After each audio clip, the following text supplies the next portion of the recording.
Fala, filhotes, vocês estão vivos? No vídeo de agora nós vamos falar um pouquinho sobre essa obra aqui do George Simmel, O Dinheiro na Cultura Moderna, de 1896. Se a sociologia quisesse formular a contradição da época moderna, especialmente a oposição à época medieval, então poderia tentar como se segue. Na Idade Média, o homem encontrava-se encadeado numa relação com uma comunidade ou com uma propriedade feudal, com uma associação ou com uma corporação. Sua personalidade era incorporada nos círculos de interesses práticos e sociais.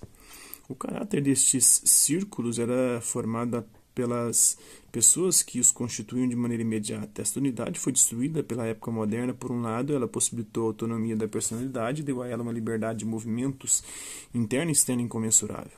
E deu, por outro lado, em compensação, um caráter objetivado incomensurável aos conteúdos práticos de vida. Na técnica, nas organizações de cada tipo, nas empresas e nas profissões, impõe-se cada vez mais o domínio das próprias leis, das coisas que separam tudo isso das nuances de personalidades singulares, como tendencialmente a nossa imagem da natureza perde mais e mais os traços humanos em favor de uma legislação objetiva. Assim, a época moderna conseguiu separar e autonomizar o sujeito e o objeto, para que ambos realizassem o próprio desenvolvimento de forma mais pura e mais rica.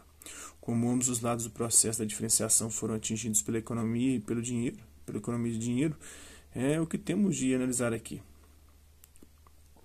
A relação entre a personalidade e as suas propriedades realiza-se na história alemã até a altura da Idade Média em duas formas características. Na origem, encontramos a posse da terra como se fosse uma competência de uma personalidade como tal.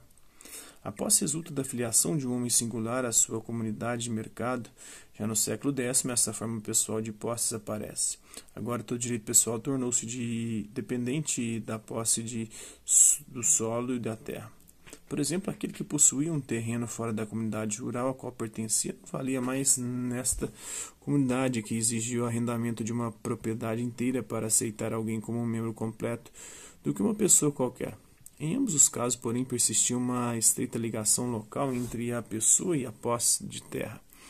Por outro lado, era necessário que uma pessoa de posse, cuja propriedade se encontrava nessa comunidade, sem, no entanto, pertencer a ela, um homem livre, um cidadão, uma corporação, fosse obrigada a denominar um substituto, o qual servia pessoalmente ao dono da terra emprestada e se comprometia com os direitos e os deveres de um servidor cortesão, o Hofgenosse. Essas conexões entre personalidades e relações objetivas, conexões típicas nesses tempos de economia natural, desfaziam-se na economia do dinheiro. Esta última interpõe em cada instante entre pessoa e coisa definitivamente qualificada a instância totalmente objetiva e não qualitativa em si mesma do dinheiro e do valor monetário. Ela impõe uma distância entre pessoa e posse, tornando a relação entre ambas mediada. Ela diferenciou com isso a relação anteriormente tão íntima entre elementos pessoais e locais, de modo que posso receber hoje em dia em Berlim as minhas encomendas de trens americanos, de hipotecas norueguesas e de minas de ouro africanas.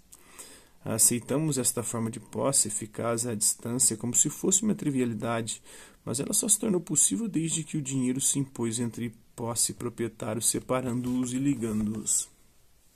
É isso aí. Hasta la vista, até a próxima.